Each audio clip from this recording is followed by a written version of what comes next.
మాసంలో తిరుప్పావై పాసురాలు ప్రతి నిత్యం ప్రతి ఒక్కరూ తప్పకుండా వినండి. ఆండాళ్ తల్లి ఒక్కొక్క పాసురం చొప్పున మనందరికీ అందించింది. హిందూ సాంప్రదాయంలో ఒక ప్రత్యేక స్థానం ఉంది. ఈ ధనుర్మాసం పుష్యమాసం మహావిష్ణువుకి అత్యంత ప్రీతికరమైన మాసం. ఈ మాసంలో ప్రతి ఒక్కరూ తిరుప్పావై పాసురాలు వింటే శ్రీ మహావిష్ణువు అనుగ్రహం, రంగనాథ స్వామి అనుగ్రహం, ఆండాళ్ తల్లి అనుగ్రహం. ఆండాళ్ తల్లి సాక్షాత్ మహాలక్ష్మి స్వరూపం కాబట్టి ప్రతి ఒక్కరూ తిరుప్పావై పాసురాలు వినండి.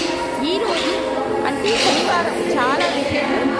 26వ పాసురంలోకి వచ్చేసాము. అంటే ఈ పాసురంలో మహావిష్ణువు నీలమేఘ శ్యామ మార్గశిర మాసం స్నానం చేసి ఈ శ్రీవ్రతము ఆచరించడం కోసం ఏమి కావాలో చెబుతాము. పాసురం